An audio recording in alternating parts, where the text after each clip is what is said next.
Orthodox Survival Course by Father Seraphim Rose and Father Podmashinsky. Lecture 10, Part 2. God is Dead. And we see in the early 19th century first appears this idea that, quote, God is dead. And here we come to what we can call the first dogma of the new religion that is being formed. The religion underlying this revolutionary dream and this dogma is called the death of God. This phrase that God is dead is a very important concept. It's used by all existentialists nowadays. The phrase death of God appears first, as far as we can tell, in the writings of Joseph de Maistre, the great conservative who was defending Catholicism against the Revolution in the early years of the 19th century. And he used this phrase to express the idea, the enormity, of the rebellion against God in the French Revolution. And he said that the people who are rebelling against society, against Christianity, against the monarchy, against God, they are actually based upon the philosophy that God is dead, and want to make a new God.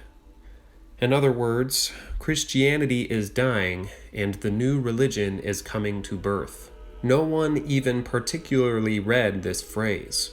It was not an influential page of de Maistre's writings. So it's not because they read him, but they weren't talking about it. Because this idea now begins to enter into the consciousness of European man, the man of the apostasy. The idea that the God they used to have is now going away. They were being deprived of God. And we'll see in this same Heine, who was a sort of romantic revolutionist, how he used, this is about 1833, this very phenomenon, which he sees still as a process that's ongoing. A particular awe of mysterious piety, he writes, forbids our writing more today. Our heart is full of shuddering compassion. It is the old Jehovah himself that is preparing for death. We have known him so well from his cradle in Egypt, where he was reared among the divine calves and crocodiles, the sacred onions, ibisses, and cats. We have seen him bid farewell to these companions of his childhood and to the obelisks and sphinxes of his native Nile, to become in Palestine a little god-king amidst a poor shepherd people, and to inhabit a temple palace of his own. We have seen him later coming into contact with Assyrian-Babylonian civilization, renouncing his all-too-human passions, no longer giving vent to fierce wrath and vengeance, at least no longer thundering at every trifle. We have seen him migrate to Rome, the capital, where he abjures all national prejudices and proclaims the celestial equality of all nations, and with such fine phrases establishes an opposition to the old Jupiter, and intrigues ceaselessly till he attains supreme authority, and from the capital rules the city and the world. Urban et orbum. We have seen how, growing still more spiritualized, he becomes a loving father, a universal friend of man, a benefactor of the world, a philanthropist, but all this could avail him nothing. Hear ye not the bells resounding? Kneel down. They are bringing the sacraments to a dying God. Of course, this is the idea that enters now into these advanced minds, who sense very quickly the spirit of the times. What they mean to say is Christianity is dying, a new religion is being born, and, to symbolize a new religion, of course, a new God is being born. But the old God now must die. that is Christianity. The whole idea of Christianity, centering around the God of Christianity, is now dying off. Nietzsche. Later in the century, this very idea attained its most powerful maximum expression in a very important thinker for us whose name is Friedrich Nietzsche, who lived 54 to 1900. The last 10 years of his life he was insane, and finally was found in the streets of Naples, I believe, crying, "I am Antichrist," and they finally had to put him away. His sister and his mother took care of him. Nietzsche had a very romantic temperament, very open to all kinds of higher ideas, struggle, and was sentimental. In his youth, he was a Protestant seminary student and came to hate Christianity because he saw in it the principles of weakness, which, of course, was true, because Luther had taken out of Christianity the idea of struggle and left it something very weak, which does not satisfy either the mind or the heart, something which could be totally dry and rational on the one hand, or totally sentimental on the other hand. Nietzsche could see no one who was struggling, no great ascetics, no heroes of Christianity, and from that he concluded that the whole idea of Christianity was a monstrous farce, a deception practiced upon humanity that does not satisfy the reason which wants truth. And this is full of superstition, because he is full of the idea that you can only know what is rational, and therefore he rejects everything above the rational. On the other hand, it says nothing to the heart, because it becomes so watered down that it is feeble, and he saw it was simply a way of keeping people quiet and satisfied with their lot, and said that it was for the herds. And out of his rejection of Christianity, he developed the idea that there are going to be strong people who are going to be ruthless and barbarous and are going to take over whole countries and rule the world. Of course, Hitler deliberately said, "I am the Superman." He brought out the sister of Nietzsche, who was still alive in 1933, and even got her to pose with him and say, "Yes, you are the Superman my brother was talking about." And Hitler made her one of the honored members of his realm because he was the Superman that Nietzsche prophesied. Of course, Nietzsche would have admired his ruthlessness, but would have considered him also part of the same herd mentality because he was looking for some real, tremendous figure, some world leader who was completely ruthless, completely strong, totally removed from all superstitions, but a very noble person, because Nietzsche himself was filled with the highest natural instincts for nobility and struggle. He was a great student of Greek literature, and one of his first books talks about the Dionysian element in Greece, because until his time, people regarded Greece as the home of the classical tradition of the Apollo. And he said no, that Greece was also filled with this striving, this romantic feeling, which he symbolized by Dionysius. And that was what he wanted, to be like Dionysius, constantly striving, struggling for something higher. Here, he mentions the changing human institutions, the rise of capitalism, different ideas in morality, enforce the faith you have in evolution.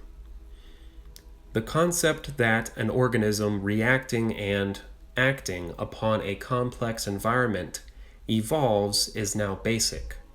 All ideas and institutions are today thought to be primarily social products, functioning in social groups, and spring from some necessity of effecting some kind of adaptation between human nature and its environment. All the fields of human interest have undergone this general sociologizing and psychologizing tendency. The example of religion and theology will be a sufficient illustration. Whereas the 18th century thought of religion and theology as a deductive and demonstrable set of propositions, men now consider religion as primarily a social product, a way of life springing from a social organization of men's religious experiences, and theology as a rationalization of certain fundamental feelings and experiences of human nature. We no longer prove the existence of God. We talk rather of the meaning of God in human experience. We no longer demonstrate the future life. We investigate the effect of the belief in immortality upon human conduct. We see here very clearly that this is the next stage beyond Hume, who destroyed all these things. You can no longer believe in those old ideas, and this is the next stage, which has nothing to do with scientific discovery. This is simply in the air. Once reason continues its march, it will end at its own suicide. But Nietzsche's ideas are extremely powerful because he caught the spirit of the times and proclaimed a new gospel, which he puts in various forms, but most powerfully in his book called Thus Spake Zarathustra. It was after Zoroaster, that is, a pagan, and all this religion of fire worship, based upon the teaching of Zoroaster, from the 8th century BC or so. He uses this just as a literary device to express a new prophet, who is speaking to the new mankind. He wrote a book called Thus Spake Zarathustra. He takes this ancient pagan, actually he was a man who lived and became like a god with this religion, Zoroasterism, and he used him like a, quote, prophet for this new religion of his. And he was the one who took up this phrase that de Maistre earlier had used, that God is dead. He says in this book, Nietzsche, in his book Thus Spake Zarathustra, this prophet, so-called prophet, says, "There is no truth. There is no absolute state of affairs, no thing in itself." And this is what he calls nihilism. Here we see quite clearly this idea, God is dead. He expressed this in two ways, one by saying God is dead, and one by saying there is no truth. These are two aspects of the very same thing. And we see Hume and Kant destroyed both God and this very idea of truth. Now there must be a new God, a new idea of truth. He even says in one place, "You talk always about truth, but what if there is no truth? Then what sweet forbidden flowers grow beside the highway of life?" Which, of course, in our time, we've tasted those sweet flowers. If there is no God, there's no death and no immortality. This is what happens. As Nietzsche says, there is no truth, there is no absolute state of affairs, no thing in itself. This alone is nihilism, and of the most extreme kind.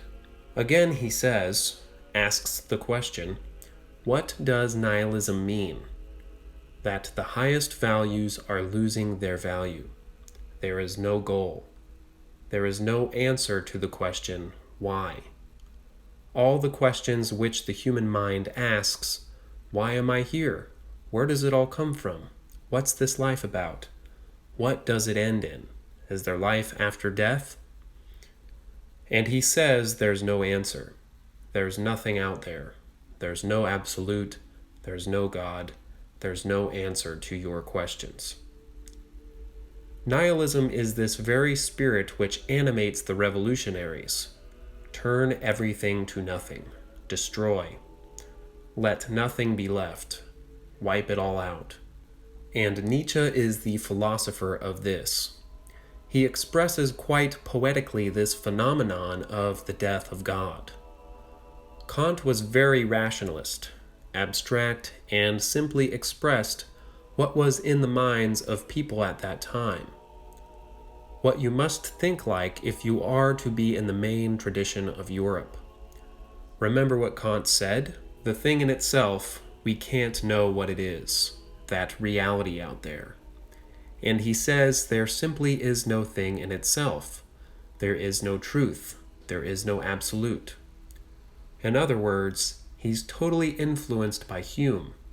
And he, Nietzsche, sees that Kant does not solve the problem. But Nietzsche was a poet. In fact, he wrote some very lovely poems. These are on the dark side of life. Deep Midden, Midnight, and This Loneliness, and so forth. And he expressed very poetically this new reality in human life and the life of the people of this apostasy. He says the death of God had begun to cast its first shadows over Europe, and though the event itself is far too great, too remote, too much beyond most people's power of apprehension, for one to suppose it so much as the report of it could have reached them, still it is coming. And Nietzsche called himself the firstlings, that is, he and others like him, the firstlings and premature children of the coming century, which, as he said, was to be the century of the triumph of nihilism. He says in another place, because then most people were living ordinary lives, they're going to work in factories, and literature was flourishing, and art and music. He said this idea, what he is describing, the death of God, when it filters down to the common people, there will be an upheaval in the world such as was never seen from the beginning until now, because the whole of society will be overthrown. He puts in the mouth of one of his characters, a madman, this idea of the universe becoming upside down. The madman proclaims to the people in The Joyful Wisdom, Nihilism, page 72, "We have killed him, God, you and I. We are all his murderers. But how have we done it? How were we able to drink up the sea? Who gave us the sponge to wipe away the whole horizon? What did we do when we loosened this earth from its sun? Whither does it now move? Whither do we move? Away from all suns? Do we not dash on unceasingly, backwards, sideways, forwards, in all directions? Is there still an above and below? Do we not stray as through infinite nothingness? Does not empty space breathe upon us? Has it not become colder? Does not night come on continually, darker and darker?" The rest is from the Nietzsche lecture and the question and answer lecture. The thought was, he said, that the earth up until now has revolved around the sun, and all of a sudden it's got loose and it begins to go out into outer space. And people look around and they see that things begin to get darker and darker, and begin to wonder where is up and where is down, what's right and what's wrong. They begin to lose their moorings, and begin to get all mixed up. Then you see that everything begins to get darker, as though the world is going out. That's the concept. Henceforth, if there's no more God, then life becomes entirely different, and frightful possibilities open up. This is the world of today's mankind, that is, the ones who are still trying to retain the main tradition of European history and thought. Kafka. This can be very well seen in much of contemporary art. Franz Kafka is an interesting person. There have been movies of his stories, but his stories are very powerful because they are understated. And they're such very clear, very nice German. I started to read it in German. Very simple, straightforward, presented. No complicated language, in very clear language, to present a fact which is absolutely horrible. This Kafka's a very interesting writer, because he writes all these things in a very matter-of-fact way. It's not as though it's something unusual. For example, in Kafka's The Trial, someone is brought up for trial for a crime he doesn't know what it is. He's not guilty. He doesn't know whether he is guilty or innocent.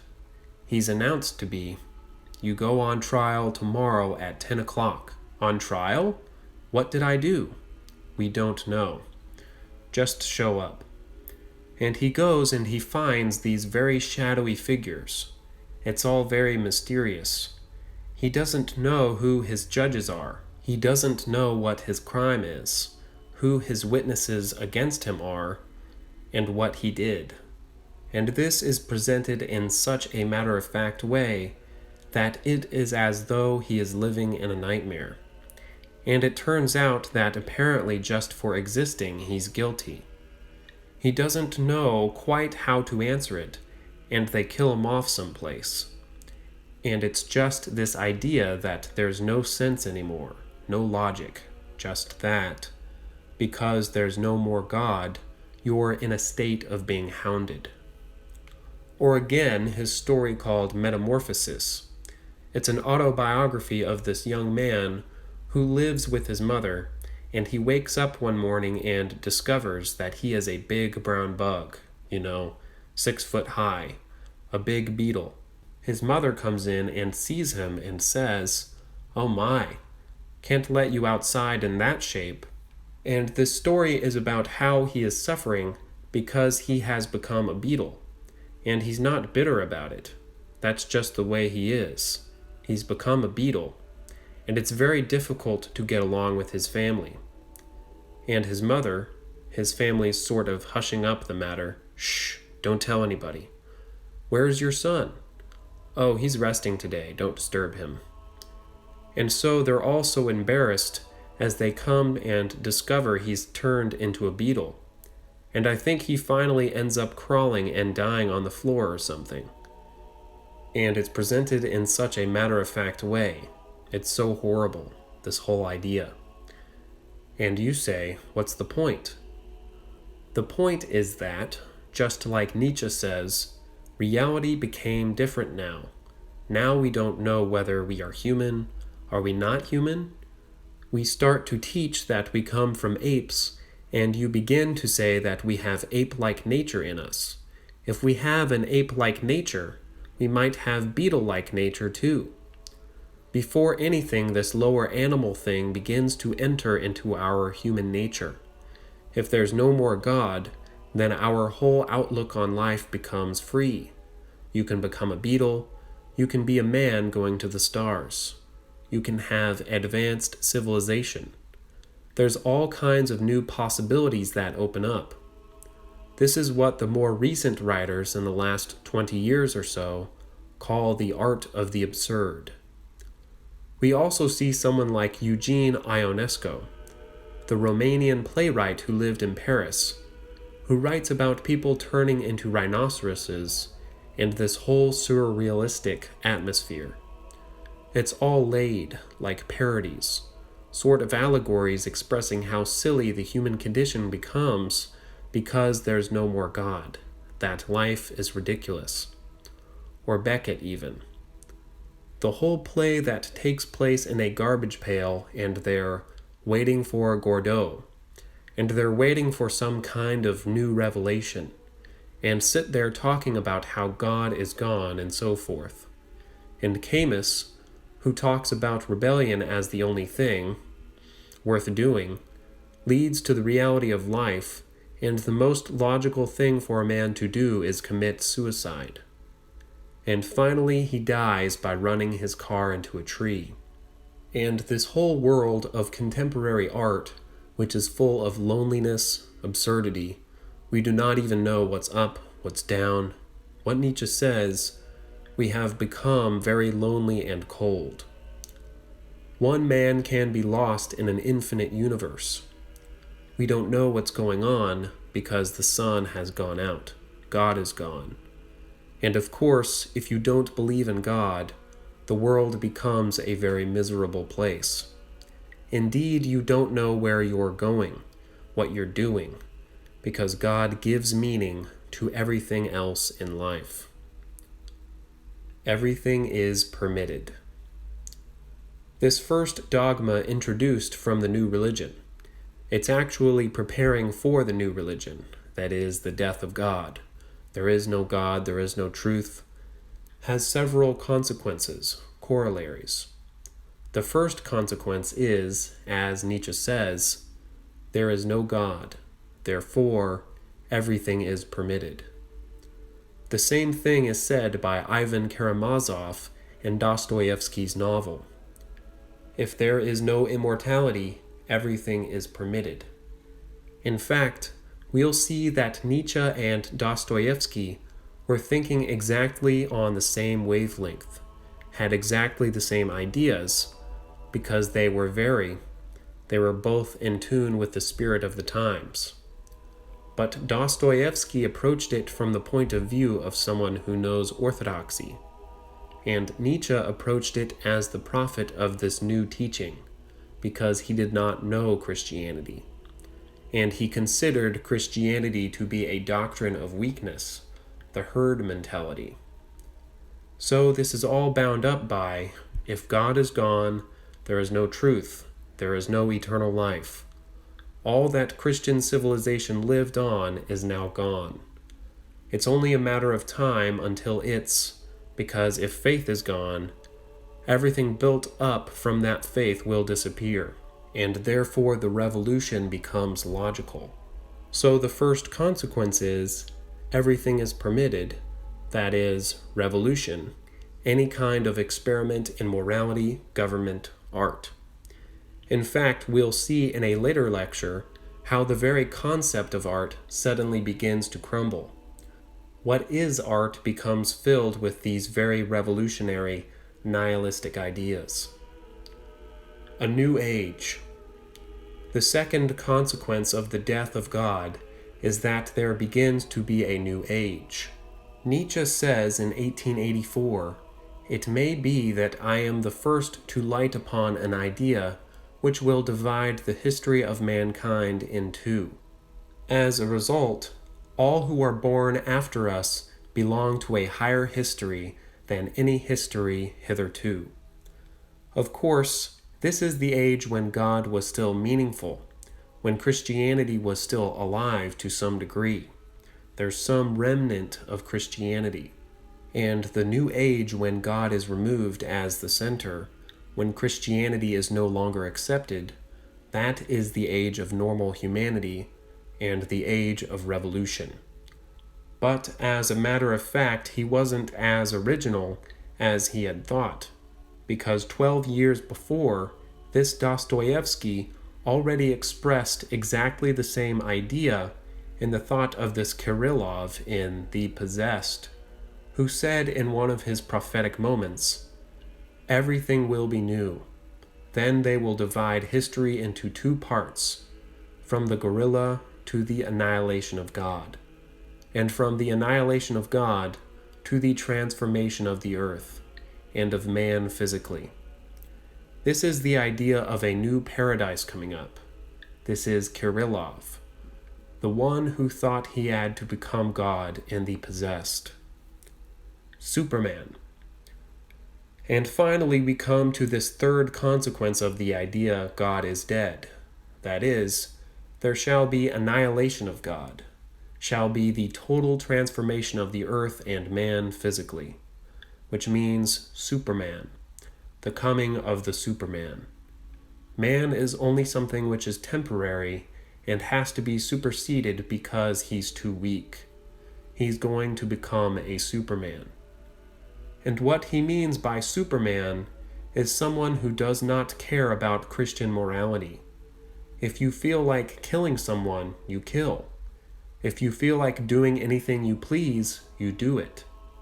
If you want to go conquering the world, you conquer the world. Blow people up, however you please, because there's now a new morality. Of course, communists did it even more so. And you say, that's anti-Christian. But they say, we are beyond Christians. We have new morality. We have the morality of Nietzsche, that everything in the past belongs to past history. Now there's a new transformation in human nature, and we are the ones who are the first fruits of this new transformation. Therefore, we can do whatever we want to. In order to challenge that, if they have the power, they will squash it. If you want to challenge it, you have to convert them to Christianity, and then they will see their mistake, repent, and a whole new history begins. And this is how Nietzsche expresses it. Shall we not ourselves have to become gods, merely to seem worthy of it, the death of God? That is, the fact that man has killed God. If the old God is dead, the idea is that there must be a new God. Again, Zarathustra says in Nietzsche's book, "Dead are all the gods. Now do we desire the Superman to live." And Kirillov in The Possessed says, "If there is no God, then I am God." And Dostoevsky distinguishes between the God-man, Jesus Christ, and the man-God, the new being who is coming up from the earth to become God. Zarathustra says it again. "I bring you a goal. I preach to you the Superman. Man is something to be overcome. What have you done to overcome him? All things before you have produced something beyond themselves. And would you be the ebb of this great flood? Would you rather go back to the beasts than transcend man? What is the ape to man? A jest or a bitter shame? And just that shall man be to the Superman, a jest or a bitter shame. You have traveled the way from worm to man, and much in you is still worm. Lo, I preach to you the Superman. The Superman is the meaning of the earth." At first, this seems a fantastic idea. What does it mean, Superman? You probably recall what Marx had to say about mankind being changed by means of violence. That is, man himself will be changed to be made fit for the new kingdom of communism. Temporary writers such as Eric Kohler talk about all the changes of modern society, both physically and in ideas, are producing what he calls a mutation, some kind of new man. And if, on top of that, we bear in mind the so-called scientific idea of evolution, which in fact Nietzsche already believed in, we see that this idea of the coming of a new kind of man, of Superman, is not at all some kind of fantasy. It is a real idea which has been arrived at naturally, logically, by Western man in his falling away from God and trying to find the new religion. And the next generation comes along, and because these ideas are not in a vacuum, someone hears them, they begin to act according to them. And of course, the answer to all these questions can be found in one writer, which is Dostoevsky. He was thinking about exactly the same things as Nietzsche, at the same time but a little ahead of him, and he had already the answer. Therefore, if you want to understand these problems very deeply, you read his books. The first one is Crime and Punishment, which describes how someone thought he was going to become Superman by killing off these two useless old ladies, or rather killing off one and taking money and making himself into a person who's preparing for the future. And he discovers that he has a conscience, that it's not so easy to do something like that. But this is all a fantasy. It's a fantasy world he's living in. The same thing was done in 1920 or so. The famous case where two students, Leopold and Loeb, began to live by it. And if you look at the same kinds of crimes which are being performed now, you will see that in the last 20 years especially, there's been a great increase in crimes which don't make any sense. That is, people usually in the old days, they could solve murders. Almost all murders were solved in the old days because either there was a jealousy, a man killing his wife, or vice versa, or a lover, or anger, or a fit, or a fight in a bar. And now the murders make no sense. There's a few of the old kind, but now there's a new kind of murder, and people are just killing because the fun of it, and that it is very difficult to trace them down. Now most murders are unsolved. They can't find who did it because there's no connection. There's no logical connection. It's not a family member. It's not somebody who got mad at you. Just somebody who felt like killing. And this kind of crime is shockingly increasing. It shows societies in a very bad shape. And some make a point of killing a whole set of people, 20 people or more. So this is the new morality, beyond good and evil. That's one of Nietzsche's works. There's several ideas here. One is beyond good and evil because there's no more morality. The other is Superman. Since there's no God, there must be a new man, a new God which is man. And Dostoevsky wrote about these questions also in his book called The Possessed, or The Demons, which he describes the mentality of people who were preparing to make the revolution in Russia. And some of them have very profound ideas. He comes up with the idea that to make mankind happy, you must kill most people, because there's too many people to make everybody happy. Therefore, he calculated in Russia, to make Russia a happy country, you have to kill 100 million people. Solzhenitsyn figured out that that was the exact number of people that were killed because the revolution lasted 65 years. That was what was happening in Cambodia when they killed off right away in the first 6 months. They killed off 2 million people because there's too many people, too many smart people. Therefore, everybody who had been past high school had to be killed. Therefore, all doctors, lawyers, advanced people like that were all killed, except a few who escaped. Student: then once these ideas get in the air, it's like a poison. Father Seraphim: that's right, that's right. You can see from this Raskolnikov, its very realistic description Dostoevsky makes in Crime and Punishment. This person is possessed by these ideas, and he doesn't have any. He's not his own man. He's pushed from one idea to the next, and every time he comes across, all of a sudden he has a good impulse to give somebody some money. It's just out of whatever's left of Christianity in him, because he had a pious mother and pious sister, some kind of Christianity in his background. And he gives some money to somebody, and later on he says, "Oh, you fool, you could have used that money to help your project and kill that old lady," or something. Get an axe to kill the old lady. He's always reproaching himself because he has some good impulses. He's possessed by these ideas and has no rest until he finally goes and performs the murder. And that's what happens when we get someone like Raskolnikov from Crime and Punishment, who reads all these ideas. Someone like Nietzsche says the Superman is to come. We have something to be overcoming mankind. Mankind is too weak.